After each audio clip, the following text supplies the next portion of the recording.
Alrighty, it's Wednesday, what is it, 25th? Good tune. Really good tune. If we want them back, oh, we gotta stand and deliver. Oh, and timely. Ironically. It's funny, I just threw it in park, had the music on, and Sons of Legion. Good band, by the way. If you guys have never listened to them, great tune. Two dudes and that guitar, and they just jam. Great, guy's got a great voice. Timely song, Stand and Deliver. If you guys watched the president's speech last night, I've not. I had hockey, and I've been sickly, but I decided to sweat it out and skate it last night. I got home and saw some of the highlights. If I read the comments, it was either the single greatest address of all time or the single worst address of all time. I guess we can, as a country, agree, according to the comment section, that it was not mediocre. It's funny. Two things I'm sure everybody's going to be talking about today. I've not turned on the news. I've not done any of that stuff. I had an early morning meeting. But my guess is we're going to be talking about at least a half dozen different things that came out of that address last night. The two notables that popped up immediately in my thread, so clearly the world is caught on to, is the Ukrainian mom sitting there. I mean, this is a nonpartisan issue. I'm talking about somebody who lost their daughter in the most horrific of ways for the whole world to see. You can't unsee that image. That lives rent-free in your brain forever. And you got people sitting on their collective butts on a nonpartisan issue. On a nonpartisan issue. And if you're not willing to stand, at least out of respect, could you stand against crime? Because I read where somebody said, well, the system failed her. Well, yeah, maybe in part, but it was the intentionality of the system is what got her killed. It wasn't a failure. Failure is when you attempt to do something and you don't succeed. When you release somebody who's an animal, who should be buried underneath the jail, back out on the street 13 times in a row for some of the worst felonies you literally could do, and then this person goes and kills an innocent somebody just sitting there on a train. That's not a failed system. That's intentionality, by the way. That's what the hardcore liberals left used to want, and now it's just Democrats in general. They just love this stuff. I think they thrive on the carnage, and it's sad. It's sad because I want to see redemptive value for everybody.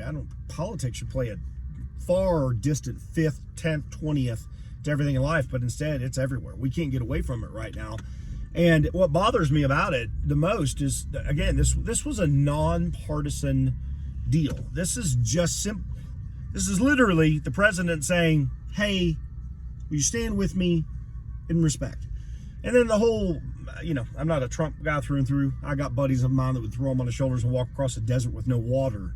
They love him so much. I'm not there. I'm more of I think he's the right guy for the right time. You don't have to question where he stands. Certainly don't like everything he says or does, but he's timely. And at the end of the day, right now, that's where we're going to live, in the timeliness of it. But he said something that was just, it was a masterclass chess move last night. And no matter which president had said it, no matter where you stood politically, no matter who was in office, if they had said this, everybody should have gotten their collective butts up out of their seats and said, yeah, for the country. He didn't say for anything but the country. He goes, if you stand with me in America, or do you stand for fill in the blank, all this nonsense? And you saw what happened. So we'll be talking a lot more about that as we go along. I'll make another video later. I got a busy day, but I just wanted to point those two things out. That's what I ended up crashing out in bed last night watching, and then woke up this morning and had an early meeting. I'm like, I gotta make at least a quick video on this stuff, because these people have lost their ever-loving minds. And then you want to sit back and you want to get preachy with people. So it's only going to, look, I said 8 years ago, the biggest fear that I had moving forth was progressive liberalism.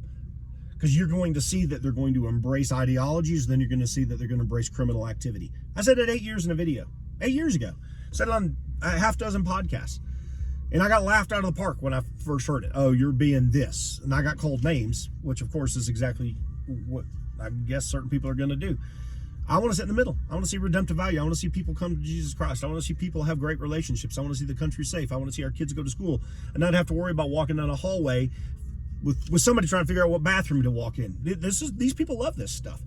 And you can no longer ignore it. Now you gotta fight it. I mean, it's just fighting evil. Called to hate the evil, love the person. Well, if the person is evil, I'm going to stand in their face and we're going to get busy. And yesterday, at least the feckless leadership in DC proved once again, that they're useless. The problem is you got millions of people that believe they're doing the right thing right now. And that's just sad. It's just sad to me. So, two totally not partisan issues in any way, shape, or form, and they proved their salt. More to come.